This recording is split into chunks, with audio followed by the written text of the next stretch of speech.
Greetings and bienvenue, midnight crew. Thank you for returning to this broadcast. And welcome to new viewers joining us for the first time. If you like a video, then feel free to subscribe. Local or personal paranormal events. I live in a small city in northern Mexico.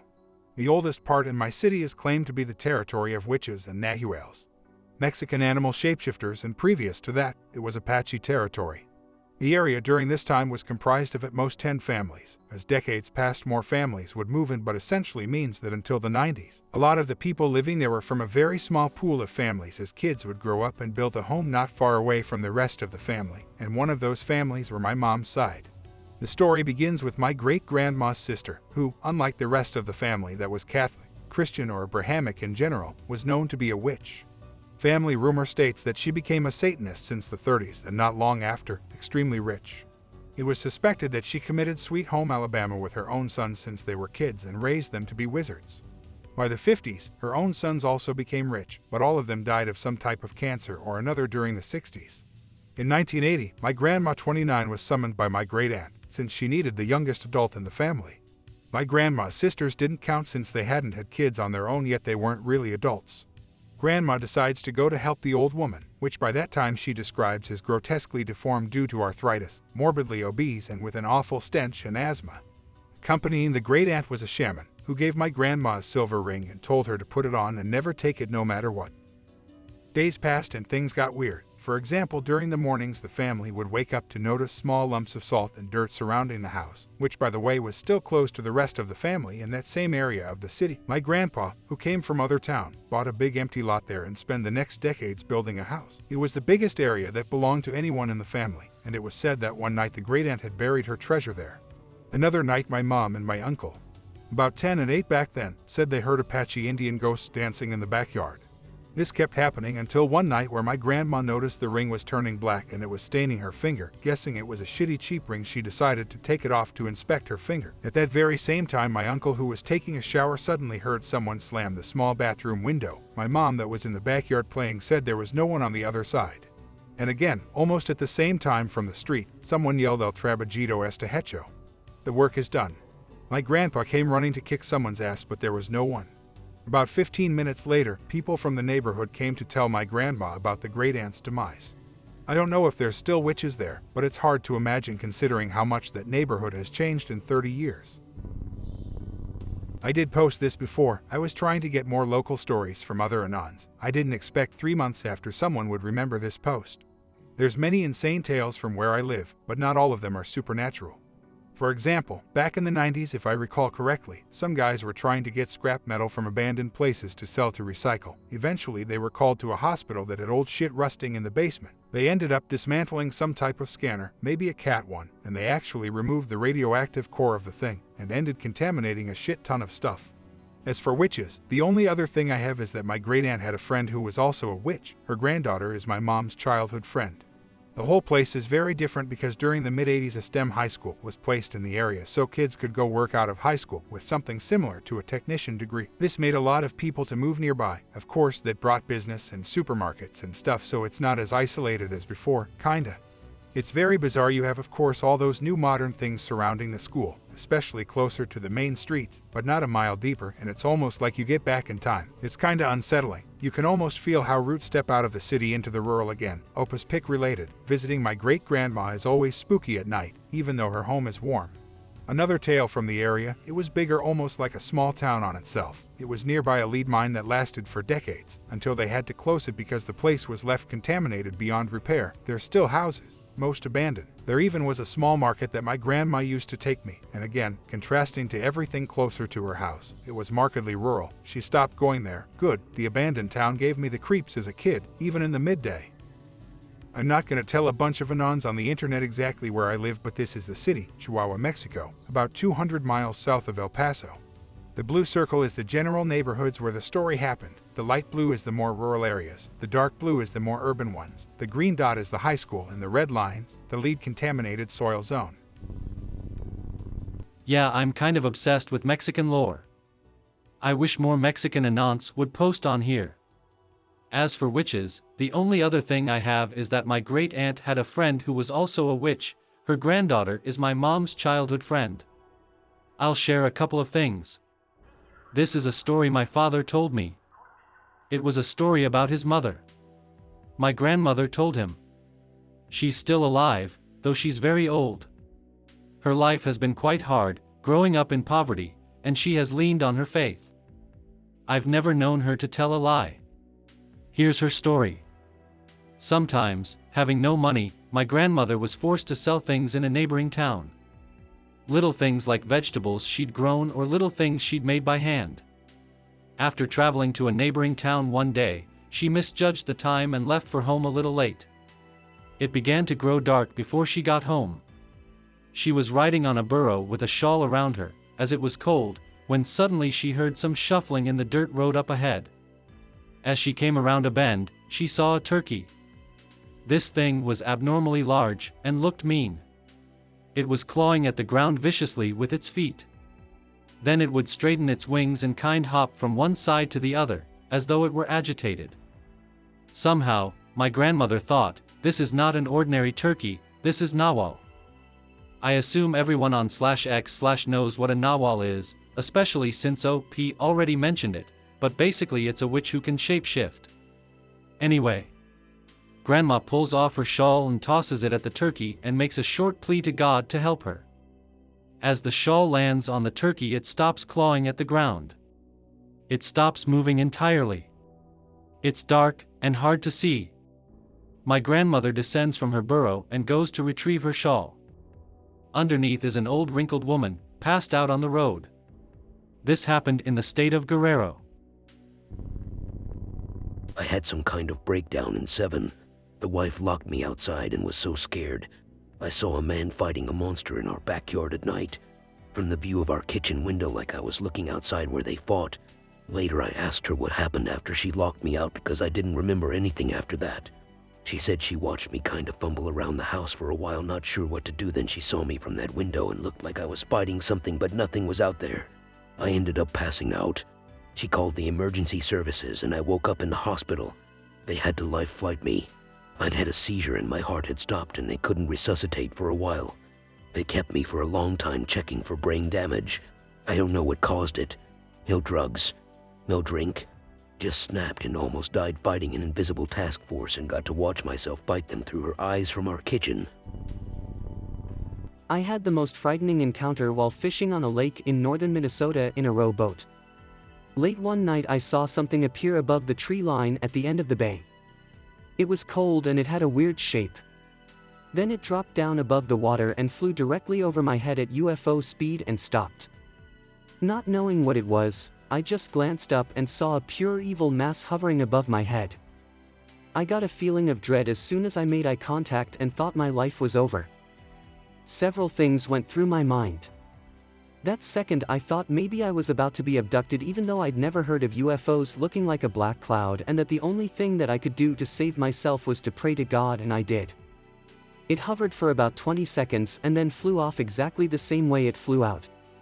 This was also seen by a friend from shore having a smoke out on his dock, looking for me. As soon as it left, I frantically paddled my way back to shore, looking back thinking that it could return. Words can't explain the level of terror that I had that night. It was pure evil and still haunts me to this day. Just not knowing what it was still bothers me, because what I saw that night doesn't exist in our world, but it was real. My friend and I sat at the kitchen table asking each other what that was. Nothing comes to mind. That's what's so troubling. This changed my life forever. I never go outdoors at night by myself anymore, worrying that it might return. After that night, I went through some of the hardest times of my life. Strings of bad luck. I ended up getting fired at work and lost my house, and also had heart issues and nearly lost my life. This all happened after that night. It was like an attachment. I still look up to the sky whenever I'm out at night, fearing it might return. All I know is that whatever it was, it had to have come from a different dimension, because what I saw that night just doesn't exist in our world. I'd only glanced at it for a few seconds, but that was enough to know it was pure evil, because when you're not a religious person and you think the only thing that can save you at that moment is to pray to God, then you know you're scared. It looked like a black cloud moving, like it was alive.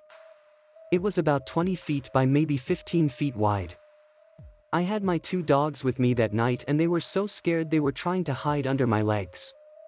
When this happened, they were so scared they jumped out of the boats when we got close to shore. So I landed in my muck up to my knees and couldn't get to shore fast enough. When I ran up to the cabin, the door was locked, so I pounded on the door until he opened it. Not knowing my friend had seen it from the dock, I came in with mud up to my knees and he didn't even notice. That's when I noticed his hands were trembling from fear, so I asked him what was wrong, before even telling him of my encounter. He told me what he saw from the dock was exactly what I had seen hovering over my head. We spent the rest of the night drinking at the table trying to make sense of what had happened but couldn't come up with explanations. Since that night he won't ever spend any time at his cabin anymore, and you couldn't pay me enough money to ever return. My story took place around 1993 or 94. I was 18 years old and living in a small town in southern Utah. Living in a small town, we need small town things to entertain ourselves. One of the few but popular options among the high school population was to drag Main. It consisted of driving from the end of Main Street to the other end, trying to link up with friends or meet new ones, preferably in a car full of cute boys. Main Street was barely a half-mile. I believe there are only 2 stop lights. My red Subaru hatchback was loaded full of my friends, more girls than seat belts. We had taken several drags down Main and struck out, so we decided to detour off the beaten path. There's a good chance we had a Salt and Peppa or George Michael album blaring from the factory speaker and peach schnapps concealed in our soda cups, which could have easily been our deterrent, but we were determined to make a connection, so we left Main Street behind. We had 2 options. First, drive through the town cemetery to a story of the devoted cat that comes and sits on her owner's grave every night since she died, a story everyone in town has heard a million times now. It's become a rite of passage. You drive slowly through the graveyard, and if you turn your lights on, this particular headstone just right looks like the silhouette of a cat. Newcomers gasp. The rest of us pretend to. Like I said, small town entertainment. Or there is a second option: cruise the college streets, the heartbeat of this little town, in hopes of meeting someone new who hasn't got the memo to drag Main. We opted for the latter and struck out there too. So we're finishing up our detour and heading back towards Main for one last drag down Main, before calling it a night. We were about 4 blocks away when we approached a stoplight, laughing about whether we had time to do a Chinese fire drill or not. If you don't know what that is, everyone gets out of the car at a red light and runs around the car, and tries to make it back to their seat before the light turns green. Like I said, small town fun. Suddenly I looked up from our shenanigans, and there in front of me were 6 men crossing the lane directly in front of us. All 6 men, however, were walking in single file, which seemed rather odd and unnerving for that hour of the night. All in step with a straight back facing forward. Same height. All crossing from the right corner of where a mortuary stood, the fact that didn't stand out at the time and really didn't even cross my mind until years later when sharing the location of this incident. All crossed from the right, mortuary, to left, where a school bus garage and Baptist church stood, on opposite corners. We were frozen trying to make sense of what we were seeing. It looked out of place for this time of night, or for any time, really. Something was weird. Our frozen observance was quickly broken by a friend ordering me to follow them. When the light turned green, I made a quick left turn to follow them between the garage and the church. We rolled down our windows, laughing at the oddity and searching for an understanding of this bizarre scene through our laughter. You could hear several of us questioning, "What are you guys doing?" Without saying a word, they continued marching in sync and staring straight ahead. We were met with only a profile of 6 faces, which only piqued our curiosity further, so we inquired again and again. We're non-relenting. Then, suddenly, a response, but it wasn't the response we expected. It jarred us and froze us for a brief moment. As if in a choreographed move, they all quickly snapped their heads toward us. All 6 pairs of identical eyes on identical faces, frames, and identical hairstyles, coldly stared. It was like staring into a mirror that is facing another and seeing exact replicas of oneself repeating indefinitely, but here it wasn't my face but another, and they shouted in unison, "Go away!" Suddenly another shout woke me from my shock and disbelief. This time from my back seat, "Drive now!" On a side road, I was half a block away from the "What was that?" Another voice, "We have to go back. Turn around, let's follow them. Remember, small town fun. Why the hell not? We have nothing better to do?" We are now only a small town block away. We flip around and head back. We were met with the void of where they once stood. They were completely gone. It's a dark street. Nowhere for them to go. Street lights, business lights, house lights, nothing. If they went into a building, a light would be on. No buildings to go to in that amount of time. Just gone. We tried to make sense of it and drove along the cross street that separated the block we had just driven down, and nothing. Defeated and confused, our laughter turned into shock and silence as we headed back to the corner. We took the detour that lured us off track. We sat on the dark side street in silence, waiting for the red glow above the bath. The only sound was through my blinker. A steady sound signaling the left-hand turn, when suddenly we felt that it was tangible. The thought gives me goosebumps still to this day. Above us. It crept. Our heads snapped up collectively to see what above us could possibly be, and it was massive darkness, undeniable darkness, slowly engulfing us in its depth and its mysterious shadow. The blackness weighed heavily upon our innocence. Suddenly green reflected from our terrified eyes, and we were released from the clutches of the darkness. Before I had completed that left-hand turn to pick up where we had originally left off, we were all in tears, full-blown sobbing tears. We were shaken. No explanation. No answers, but real, undeniable yet unexplainable fear. Fear that hit each of us the same, made our skin crawl and our core shake and our eyes tear up, and made us sink into areas of our soul we never knew existed, seeking solace and an escape from the unknown. One night in September 2017, I woke up at 1:30 a.m. to the sound of a break-in. I grabbed a handgun from my bedside drawer and went to the bedroom door to confront the intruder, but was suddenly rendered unconscious as I touched the doorknob. I woke up naked and cold in a pill-shaped glass container. The lid was open, so I was able to stumble out onto the floor around the container. I felt drugged and could barely walk, but I thought I'd been kidnapped by someone, so I was urgently trying to find an escape route.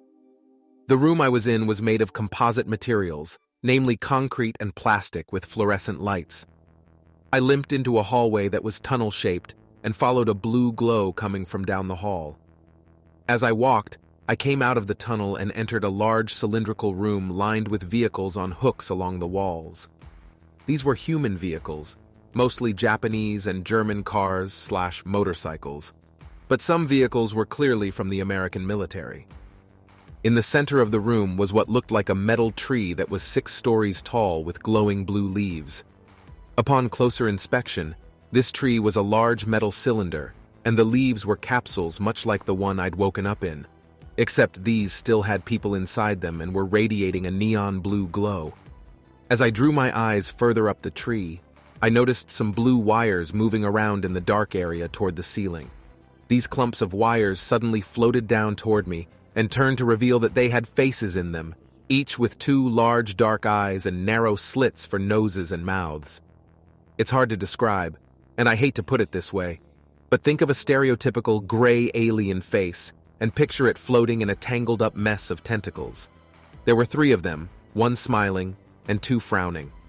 There was an exchange of words and charades between myself and the smiling one for roughly 10 minutes, but I was so exhausted, and they were so advanced, that there was no pertinent information shared between us. I passed out, then woke up again face down on a glass floor.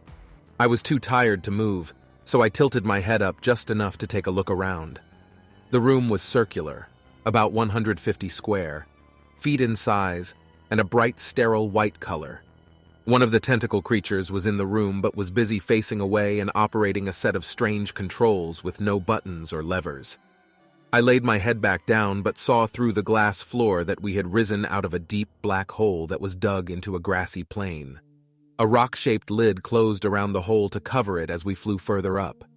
This is when I realized I was in a spacecraft, and we had actually been in a silo of some sort that's here on Earth somewhere. I passed out and was awoken by the sensation of being dropped back first onto my bed with a hard thud. I checked my phone and it read 6:30 a.m. The whole trip had been exactly 5 hours. I'm not going into any further detail, but I found an object had been inserted and cauterized into my right leg, and I had a run-in with some men in black suits within 4 days of the abduction. I've never believed in abductions, UFOs, or men in black. None of that. But now I've got no choice. I'm annoyed that there's no official place to get legitimate information or help on this subject, since the experience was traumatic, and any kind of clarity would help fix that. Mutual UFO Network simply ignored me, so I'm reporting this information to you. Hopefully it helps someone somewhere. I hope that you enjoyed tonight's broadcast.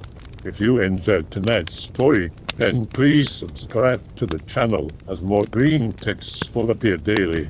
A new broadcast will appear when the clock strikes midnight Central Time.